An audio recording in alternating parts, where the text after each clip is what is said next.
نحمده ونصلي على رسوله الكريم أما بعد فأعوذ بالله من الشيطان الرجيم بسم الله الرحمن الرحيم ألف لام ميم ذلك الكتاب لا ريب فيه هدى للمتقين الذين يؤمنون بالغيب ويقيمون الصلاة ومما رزقناهم ينفقون والذين يؤمنون بما أنزل إليك وما أنزل من قبلك وبالآخرة هم يوقنون صدق الله العظيم وصدق رسوله النبي الكريم ونحن على ذلك لمن الشاهدين والشاكرين والحمد لله رب العالمين الف لام میم حروف مقطعات ذالک الکتاب یہ کتاب ہے لا ریبا فی اس میں کسی قسم کا کوئی شک نہیں ہے ہدی للمتقین یہ ہدایت ہے پرہیزگاروں کے لیے الذین یؤمنون اور پرہیزگار وہ لوگ ہیں یؤمنون جو ایمان لاتے ہیں بالغیب غیب پر وَيُقِيمُونَ الصَّلَاةَ اور نماز کو قائم کرتے ہیں وَمِمَّا اور اس سے رزقناہم جو ہم نے ان کو رزق عطا فرمایا ہے ينفقون خرچ کرتے ہیں والذین اور وہ لوگ یؤمنون ایمان لاتے ہیں بما اس چیز پر انزل الیک جو ہم نے آپ کی طرف نازل کی وما انزل من قبلک اور اس چیز پر بھی جو نازل کی گئی آپ سے پہلے وبالآخرۃ هم یوقنون اور آخرت پر وہ لوگ یقین رکھتے ہیں۔ آج کا یہ ہمارا دوسرا درس قرآن ہے، دوسری ریکارڈنگ ہے۔ کل کے درس قرآن میں ہم نے سورۃ الفاتحہ کا ترجمہ اور تفسیر اور اس کی تشریح بیان کی تھی۔ آج کی اس ریکارڈنگ میں، آج کی اس ویڈیو میں سورۃ البقرہ کی ابتدائی آیات کا ترجمہ اور تشریح اور تفسیر پڑھیں گے انشاءاللہ عز و جل۔ سورۃ البقرہ ایک ایسی سورت ہے جس کی فضیلت رسول اللہ صلی اللہ علیہ وسلم کی کئی احادیث میں ملتی ہے۔ ایک حدیث مبارکہ میں رسول اللہ صلی اللہ علیہ وسلم نے ارشاد فرمایا کہ اے لوگو سورۃ البقرہ کی تلاوت کیا کرو، اس کے پڑھنے والے کے لیے اللہ رب العزت نے اس میں برکت رکھی ہے، اور جو اس کو چھوڑ دے، اس کی تلاوت نہ کرے، اس کے لیے حسرت ہے اور اس کے لیے سوائے بد نصیبی کے اور کچھ نہیں ہے، اور اہل باطل جو ہے وہ اس کے پڑھنے والے پر قابو نہیں پا سکتے۔ امام قرطبی رحمۃ اللہ علیہ نے روایت نقل کی ہے حضرت معاذ رضی اللہ تعالیٰ عنہ سے کہ وہ فرماتے ہیں کہ یہاں پر اہل باطل سے مراد جادوگر ہیں کہ جادوگر اس پر قابو نہیں کر سکتے، جادو کا اثر اس پر، جادو ٹونے کا اثر اس پر نہیں ہوتا۔ تو اس لیے علماء کرام فرماتے ہیں کہ جس گھر میں جادو ٹونا کیا گیا ہو، اس گھر میں کثرت کے ساتھ سورہ بقرہ کی تلاوت کی جائے تو اللہ رب العزت اس گھر میں سے یہ جادو ٹونے کے جو اثرات ہیں ان کو ختم فرما دیتے ہیں۔ اسی طرح ایک اور حدیث مبارکہ میں رسول اللہ صلی اللہ علیہ وسلم نے ارشاد فرمایا کہ اپنے گھروں کو قبرستان مت بناؤ، اپنے گھروں کو قبرستان مت بناؤ، اس میں سورۃ البقرہ کی تلاوت کیا کرو۔ جس گھر میں سورۃ البقرہ کی تلاوت کی جاتی ہے اس گھر میں شیطان داخل نہیں ہوتا۔ تو اس لیے سورۃ البقرہ کی تلاوت کرتے رہنا چاہیے۔ اس لیے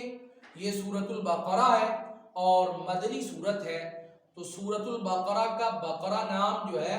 یہ اس لیے رکھا گیا کیونکہ اس سورت میں گائے کا ایک واقعہ ہے جو حضرت موسیٰ علیہ السلام کے دور میں پیش آیا. اس مناسبت کی وجہ سے اس سورت کا نام سورۃ البقرہ رکھا گیا ہے. اور بقرہ کا معنی گائے بھی ہے، بیل بھی ہے، نر اور مادہ دونوں پر بقرہ کا لفظ جو ہے وہ استعمال کیا جاتا ہے. الف لام میم یہ ایک مکمل ایک آیت کریمہ ہے. رسول اللہ صلی اللہ علیہ وسلم نے ارشاد فرمایا کہ جو بندہ ایک لفظ کی تلاوت کرتا ہے اس کو اللہ رب العزت 10 نیکیاں عطا فرماتے ہیں. تو فرمایا کہ میں یہ نہیں کہتا کہ الف لام میم جو ہے وہ ایک لفظ ہے، بلکہ الف ایک لفظ ہے اور لام دوسرا لفظ ہے اور میم تیسرا لفظ ہے. اس لحاظ سے جو بندہ اس ایک لفظ کی الف لام میم کی تلاوت کرتا ہے اللہ رب العزت اس کو 30 نیکیاں عطا فرماتے ہیں. اور جو اس لفظ کو سنے گا اس سننے والے کو بھی اللہ رب العزت 30 نیکیاں عطا فرمائیں. الف لام میم حروف مقطعات ہیں اور یہ تقریباً 29 سورتوں کی ابتدا میں آئے ہیں. اور کہیں پر الف لام میم ہے، کہیں پر الف لام را، یاسین، حامیم، طٰہٰ ہے. اور جتنے بھی حروف مقطعات ہیں ان کے متعلق 4 قسم کے اقوال پائے جاتے ہیں. نمبر 1 کہ ان کا معانی اور مطلب جو ہے وہ کسی کو نہیں پتا، صرف اللہ رب العزت جانتے ہیں. ہمارے لیے صرف اتنا حکم ہے کہ ہم ان الفاظ کو، ان آیات کو تلاوت کریں اور ان آیات کو سنیں. ہمیں ان کی تلاوت کی وجہ سے اور سننے کی وجہ سے ہمیں ثواب ملے گا، اس سے آگے بڑھنے کی ہمیں اجازت نہیں ہے. لیکن حضرت عبداللہ بن عباس رضی اللہ تعالی عنہ بیان فرماتے ہیں، وہ فرماتے ہیں یہ من اسماء اللہ تعالی،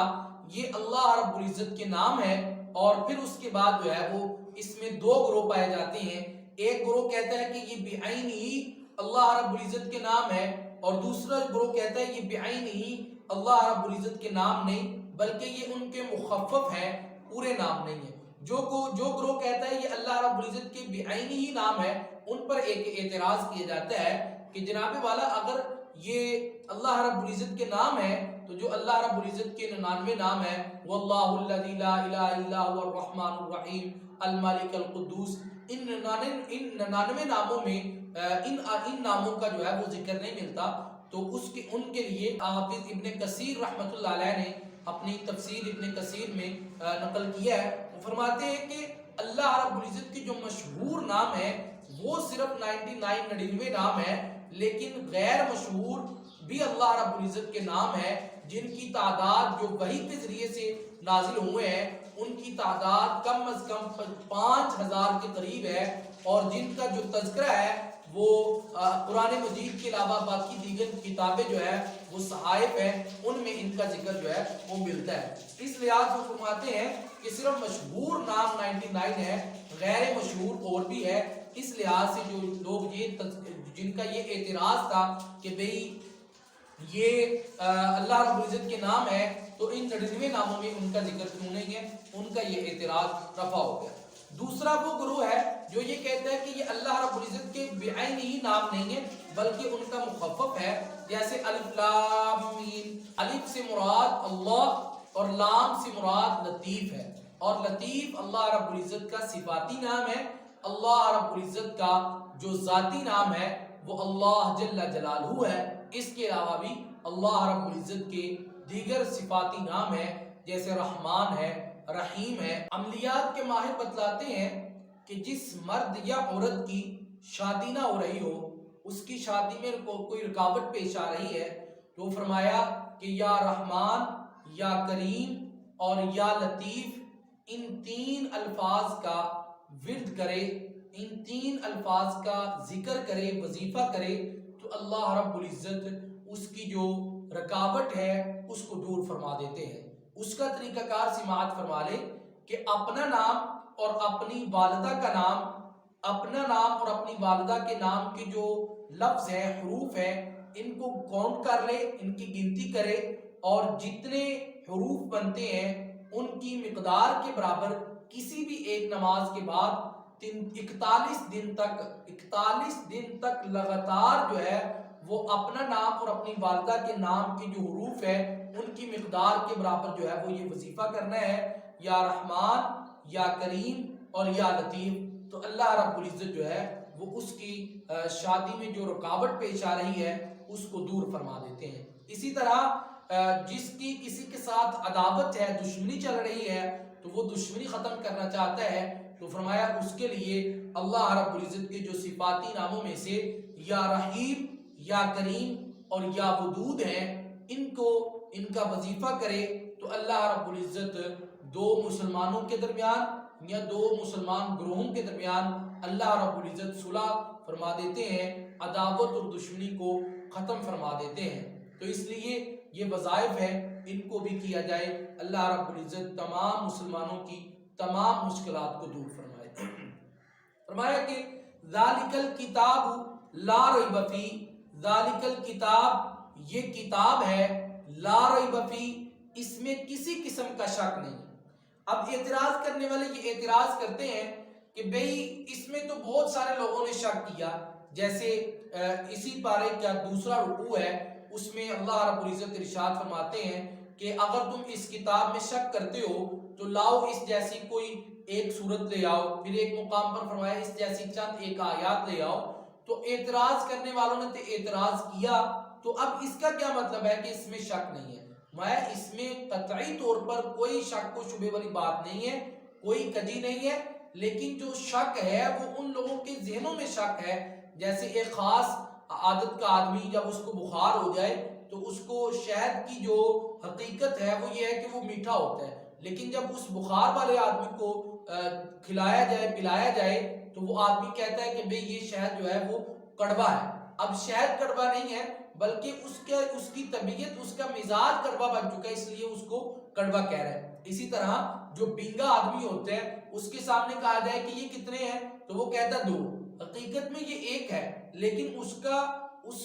اس کے اندر خرابی ہے جس وجہ سے وہ یہ کہہ رہا ہے کہ یہ ایک نہیں بلکہ 2 ہے۔ اس لحاظ سے اس کتاب میں کوئی شک نہیں ہے۔ جو لوگ اس کتاب میں شک کرتے ہیں حقیقت میں ان کے ذہنوں میں فطور ہے، ان کے ذہنوں میں شک ہے، اس کتاب میں کوئی شک نہیں ہے۔ پھر فرمایا ھدی للمتقین،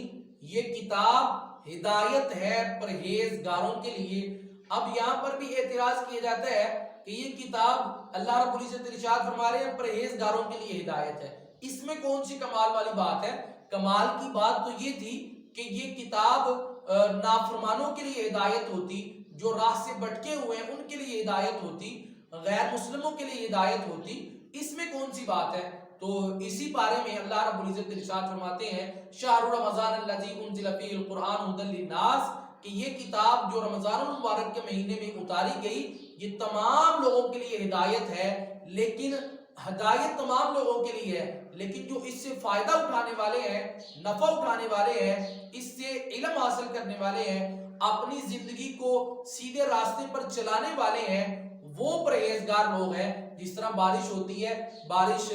جو زرخیز زمین ہے اس پر بھی ہوتی ہے، جو بنجر ہوتی ہے اس پر بھی ہوتی ہے، لیکن فائدہ زرخیز زمین اٹھاتی ہے، بنجر زمین جو ہے وہ بارش سے فائدہ نہیں بلکہ اس کو نقصان ہوتا ہے۔ اسی طرح یہ قرآن ہدایت ہے، لیکن ان لوگوں کے لیے جو طلب والے ہیں، پرہیزگار ہیں، متقین ہیں، ان لوگوں کے لیے یہ ہدایت ہے۔ اسی طرح فرمایا الذین یؤمنون، آگے جو ہے وہ اللہ رب العزت مومنین کی صفات کو بیان فرما رہے ہیں، متقین کی صفات کو بیان فرما رہے ہیں، پرہیزگاروں کی صفات کو بیان فرما رہے ہیں۔ پہلی صفت الذین، متقین پرہیزگار لوگ وہ ہیں، یؤمنون جو ایمان لاتے ہیں، بالغیب غیب پر۔ اب میں نے اور آپ نے اللہ رب العزت کو نہیں دیکھا، لیکن میرا اور آپ کا یہ ایمان اور یقین ہے کہ اللہ رب العزت کی ذات موجود ہے، واجب الوجود ذات ہے، وہ اکیلا ہے، اس کا کوئی شریک نہیں، وہ نہ کھاتا ہے، نہ پیتا ہے، نہ سوتا ہے، وہ پوری دنیا کے جتنے معاملات ہیں وہ اکیلا تنے تنہا کر رہے، اس کو کسی چیز کی ضرورت نہیں، وہ کسی کا محتاج نہیں۔ لیکن جتنی مخلوقات اللہ رب العزت نے بنائی ہے، ہر مخلوق میں سے ہر ایک فرد اللہ رب العزت کا محتاج ہے، لیکن اللہ رب العزت کسی کا محتاج نہیں۔ اسی طرح ہم نے اپنے محبوب پیغمبر کو نہیں دیکھا، لیکن ہم اپنے محبوب پیغمبر سید الانبیاء امام الانبیاء ساقی کوثر شافی محشر پر دل و جان سے ایمان لاتے ہیں، اپنے محبوب کے نام پر کٹ مرنے کے لیے تیار ہیں، اپنے محبوب کے نام پر جو ہے وہ کٹ مرنے کے لیے تیار ہیں، جان دینے کے لیے تیار ہیں۔ اسی طرح ہم نے جنت جہنم کو نہیں دیکھا، لیکن ہمارا ایمان ہے، ہمارا یقین ہے کہ جنت بھی ہے، جہنم بھی ہے۔ جو اچھے اعمال کرے گا، عمل صالح کرے گا، وہ جنت میں جائے گا، جو برے اعمال کرے گا وہ جہنم میں جائے گا۔ ہم نے قبر کی اندرونی معاملات کو نہیں دیکھا، لیکن ہم قبر کو مانتے ہیں، تو اس لیے فرمایا کہ ایمان والوں کی سب سے پہلی صفت جو ہے، متقین کی پہلی صفت یہ ہے کہ وہ غیب پر ایمان لاتے ہیں۔ پھر فرمایا وَيُقِيمُونَ الصَّلَاةَ، اور نماز کو قائم کرتے ہیں، نماز کو ادا کرتے ہیں۔ قائم کرنے کا مطلب یہ ہے کہ وہ خشوع خضوع کے ساتھ، اطمینان اور تحمل کے ساتھ پوری نماز کو ادا کرتے ہیں۔ ایسا نہیں کہ ایک چار رکھتے ہیں تو ان کو 1.5 منٹ میں پڑھ رہے ہیں، نہ رکوع کا پتہ چل رہا ہے نہ سجدے کا پتہ چل رہا ہے، اس طرح کی نماز اللہ رب العزت کے ہاں قبول نہیں ہے۔ اسی طرح فرمایا کہ جو بندہ طاقت رکھتا ہے مسجد میں جانے کی اور وہ گھر میں نماز پڑھتا ہے، اس کی گھر کی نماز بھی قابل قبول نہیں ہے۔ اسی طرح فرمایا، ایک روایت میں رسول اللہ صلی اللہ علیہ وسلم نے ارشاد فرمایا کہ لا صلاۃ لجار المسجد الا فی المسجد، کہ جو مسجد کا پڑوسی ہے اس کی نماز قبول نہیں ہے، مگر وہ نماز قبول ہے جو مسجد میں جا کر پڑھی جائے، جو مسجد میں جا کر ادا کی جائے۔ اس لیے نماز کو چاہیے کہ مسجد میں جا کر ہی پڑھا جائے۔ گھر میں نماز اگر کوئی عذر ہے، کوئی بیماری ہے، کوئی خوف ہے، بارش ہے، یا اسی طرح رات کو کافی اندھیرا ہو چکا ہے، مسجد دور ہے، تو ان شرعی عذر کی وجہ سے گھر میں نماز پڑھ سکتے ہیں، وغیرہ جو گھر میں نماز پڑھی جائے وہ اللہ رب العزت کے ہاں قابل قبول نہیں ہے۔ اسی طرح رسول اللہ صلی اللہ علیہ وسلم نے ایک اور حدیث مبارکہ میں ارشاد فرمایا کہ میرا دل کرتا ہے میں اپنے نوجوانوں کو بلاؤں اور ان سے کہوں کہ ایندھن کو اکٹھا کرو اور ان تمام لوگوں کے گھروں کو آگ جلا دوں جو بغیر عذر کے اپنے گھروں میں نماز پڑھتے ہیں۔ تو اس لیے دوسری صفت جو بیان کی پرہیزگاروں کی، فرمایا وَيُقِيمُونَ الصَّلَاةَ، وہ نماز کو قائم کرتے ہیں، وَمِمَّا، اور اس چیز میں رَزَقْنَاهُمْ، جو ہم نے ان کو رزق عطا فرمایا ہے، يُنْفِقُونَ، اس کو خرچ کرتے ہیں۔ اب اس سے بظاہر تو یہ نظر آ رہا ہے کہ مال مراد ہے کہ جو پرہیزگار لوگ ہیں وہ زکوٰۃ کو عطا کرتے ہیں اور وہ اسی طرح عشر کو نکالتے ہیں، وہ صدقۃ الفطر دیتے ہیں، وہ جناب والا نفلی صدقہ دیتے ہیں۔ تو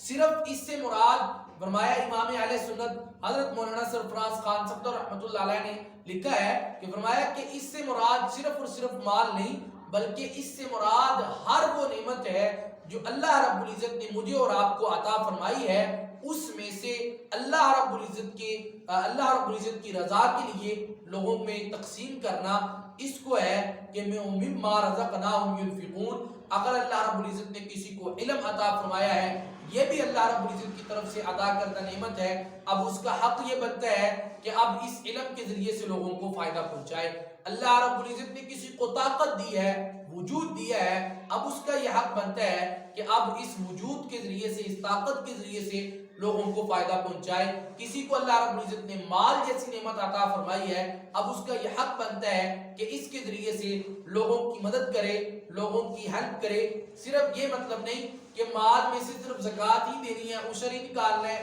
صدقۃ الفطر ہی نکالنا ہے، اس کے علاوہ اس پر کوئی حق نہیں ہے۔ اس کے علاوہ بھی لوگوں کے حق ہیں، عزیزوں و اقارب کے حق ہیں، ان کو بھی ادا کرتے رہنا چاہیے۔ پھر فرمایا والذین یؤمنون بما انزل الیک، اور پرہیزگار وہ لوگ ہیں، یؤمنون، جو ایمان لاتے ہیں، بما، اس چیز پر، انزل الیک،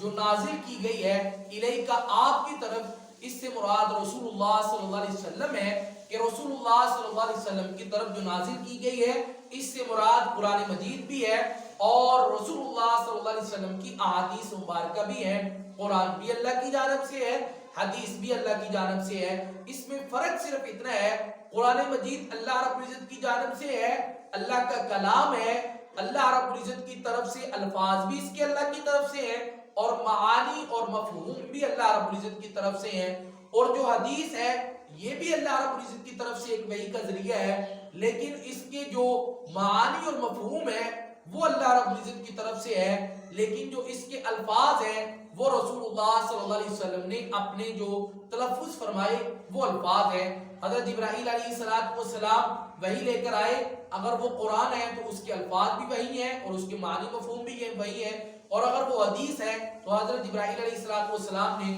اللہ رب العزت کے پیغام پہنچایا تو میرے محبوب نے اس کو اپنے الفاظ میں جو ہے وہ اپنے صحابہ کرام تک اس پیغام کو پہنچایا، تو جس کو رسول اللہ صلی اللہ علیہ وسلم نے اپنے پیغام اپنے انداز میں بیان کیا اس کو حدیث، اور جو بعینی اللہ رب العزت کی طرف سے الفاظ اور معانی ہیں ان کو قرآن مجید کہتے ہیں۔ اگر کوئی قرآن کا انکاری ہے وہ بھی کافر ہے، اور اگر کوئی حدیث کا مجموعی طور پر انکاری ہے تو وہ بھی کافر ہو جاتا ہے۔ فرمایا وما انزل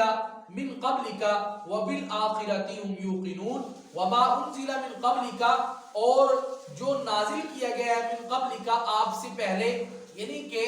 فرمایا کہ 4 مشہور آسمانی کتابیں، ہمارے یہاں کہا جائے نا کہ بھئی ہم ایمان لاتے ہیں کتابوں پر، جیسے آمنت باللہ وملائکتہ وکتبہ ورسلہ والیوم الآخر والقدر خیرہ وشرہ من اللہ تعالی والبعث بعد الموت۔ کتابوں پر ایمان لانے سے کیا مراد ہے؟ کہ لوگوں کی زبان سے صرف یہ لکھ رہے تھے کہ آج 4 جو آسمانی کتابیں ہیں ہم ان سب پر ایمان لاتے ہیں۔ بھئی صرف مشہور آسمانی کتابیں 4 ہیں، صرف یہی 4 کتابیں نہیں کہ اس کے علاوہ اور کوئی کتاب نہیں اور کوئی صحیفہ نہیں ہے، بلکہ اس کے علاوہ بھی اور دیگر صحائف اور کتب موجود ہیں۔ جتنے بھی صحائف اور کتب ہیں ہم ان سب پر دل و جان سے ایمان لاتے ہیں، کسی ایک کا بھی انکار نہیں کرتے، لیکن ہم جو پیروی کریں گے، جس کتاب سے رہنمائی حاصل کریں گے، وہ صرف اور صرف قرآن مجید ہے۔ قرآن مجید کے آنے کے بعد باقی کسی کتاب کی ضرورت باقی نہیں رہی، باقی سب پر ایمان لانا لازم ہے، لیکن جو رہنمائی حاصل کرنی ہے وہ ہمیں